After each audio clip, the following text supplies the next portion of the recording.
This segment of Founders and Visionaries is brought to you by cosmetic dentist Dr. Cecile Sebastion. I've always wanted to ask this of a dentist. So when you're a dentist, when you meet somebody, is the first thing that you key in on or notice their teeth? You know, ever since dental school, I have to admit it's the truth. But it only started in dental school. Yeah. I guess you just can't help it. Yeah.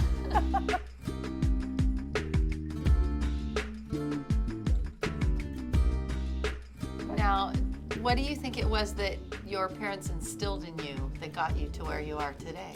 I always feel like I owe everything to my father because he's the one that kind of pushed me when I had doubts about which way to go in college. So I pretty much owe everything to him because that's where I met my husband in dental school, who's from Hawaii. My classmates all used to say I don't want to come out as Cecile's child because I worked 3 jobs in dental school.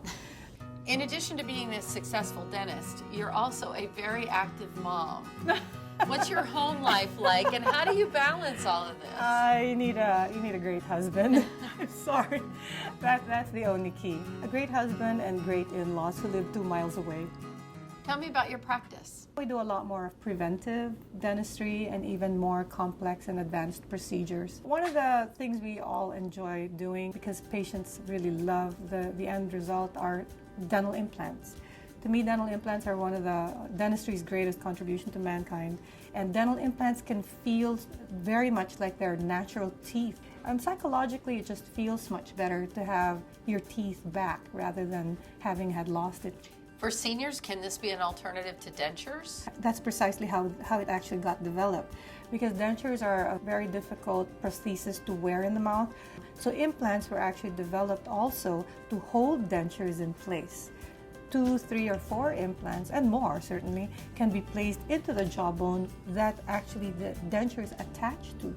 So now there is no movement and it's extremely comfortable, and again, psychologically, patients don't have that fear of it coming out when they're talking or meeting other people.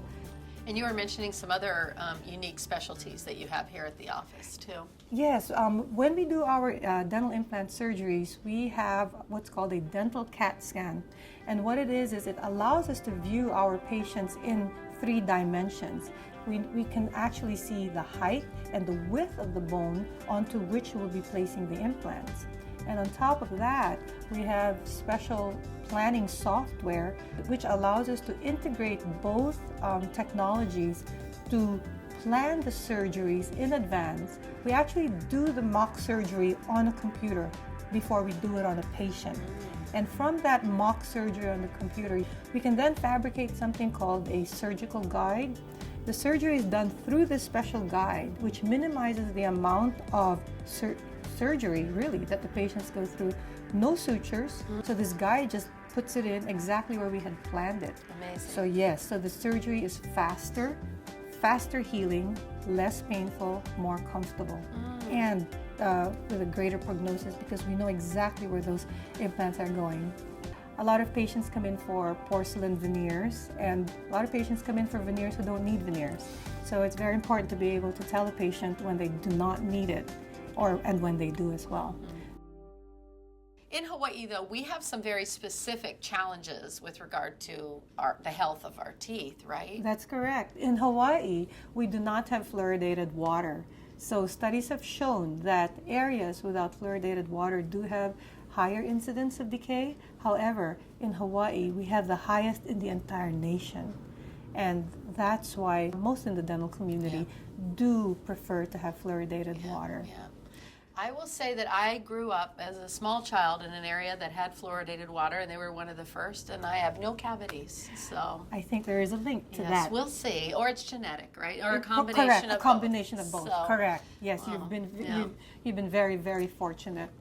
Thanks, Mom and Dad. What are some advice that you want to give to parents out there to get their kids on the right path with their dental care? Number one, it should start with pregnant women. I think pregnant mothers should already be informed that babies should never, ever, ever be put to sleep with a milk bottle. Leaving milk in the bottle with the baby overnight will allow the milk to pool, but that can turn into sugar that can rot the teeth down. So that's what we have a high frequency of. It's called baby bottle decay syndrome, which require those silver crowns now to preserve them.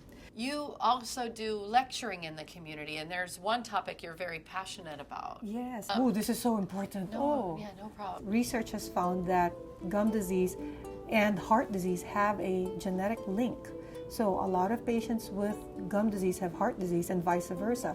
But nobody knows what came first, the chicken or the egg. Does gum disease cause heart disease, or does heart disease cause gum disease? The best thing we can do is to try and eliminate the gum disease. It's a very simple and easy screening procedure and fairly easy treatment for the not too advanced stages. It's also been linked to diabetes and osteoporosis and arthritis.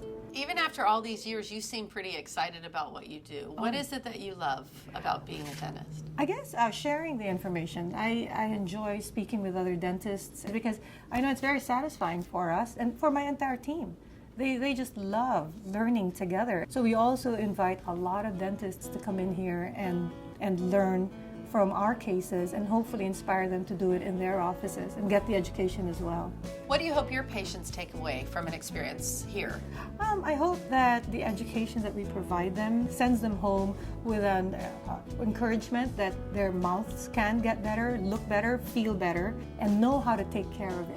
When we have new patients, before we even touch anything in their mouth, after the examination and x-rays and necessary pictures, we sit down with them for an hour and educate them on what we found.